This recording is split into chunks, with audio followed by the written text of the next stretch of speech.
Major Anuj Sood, brigade of the guards 21वीं battalion the Rashtriya Rifles, मरणोपरांत।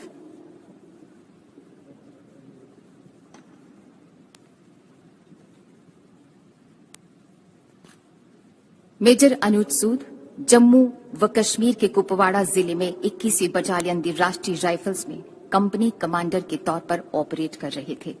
1 मई 2020 को वत्सर जंगल में 2 आतंकवादियों की सूचना मिलने पर अधिकारी ने उनको चेतावनी दी, लेकिन आतंकवादियों ने पलटकर अंधाधुंध हमला कर दिया और बच निकले। उन्होंने अपनी गोलीबारी को रोका और पहले दोनों ओर की गोलीबारी में फंसे नागरिकों की जान बचाई। 2 मई 2020 को चंजी मुला में आतंकवादियों के होने का दोबारा पता चला और उन्होंने संदिग्ध घर के नजदीक घेरे में खुद को तैनात किया। शानदार वीरता दिखाते हुए वे कमांडिंग अफसर और 3 अन्य साथियों के साथ बंधक नागरिकों को बाहर निकालने के लिए लक्षित भवन के भीतर घुसे।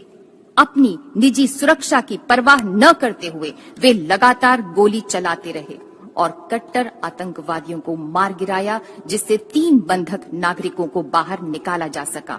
2 बंधक नागरिकों को छुड़ाने के प्रयास में उन्होंने शारीरिक रूप से हमला कर दिया और एक स्थानीय आतंकी को घायल कर दिया। इस प्रकार 2 बंधकों की जान बचाई जा सकी। अपने वीरतापूर्ण कार्य के दौरान अधिकारी को शरीर में कई गोलियां लगी और वे शहीद हो गए।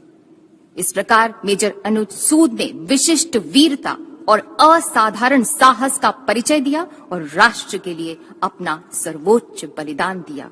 स्वर्गीय मेजर अनुज सूद की पत्नी श्रीमती आकृति सिंह सूद।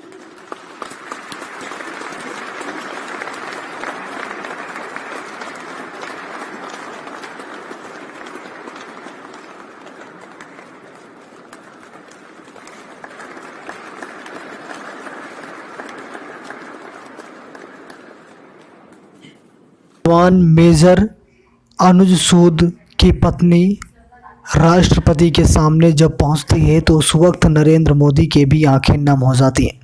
बता दूं आपको, सूर्य चक्र से शहीद मेजर अनुज सूद को सम्मानित किया गया, लेकिन वो हमारे बीच नहीं रहे। आतंकवादी मुठभेड़ में वो शहीद हो गए, जिसकी वजह से उनकी पत्नी आकृति सूद भावुक हो चुकी थी, बहुत ही ज़्यादा परेशान दिखी थी, क्योंकि पति के शौर्य का चक्र अगर पत्नी लेने जाती है तो ज़रूर वो भावुक हो जाती है। आप लोग को पता है कि आतंकवादियों के मुठभेड़ में वो शहीद हो गए थे। आतंकवादियों ने उनके ऊपर कई गोलियां चलाई थी, जिसकी वजह से अनुज सूद जो कि जवान थे सेना के, वो शहीद हो गए। इसीलिए सूर्य चक्र से उनको सम्मानित किया गया। और जब ये अवार्ड लेने उनकी वाइफ आकृति सूद पहुंची तो काफ़ी भावुक पल रहा। प्रधानमंत्री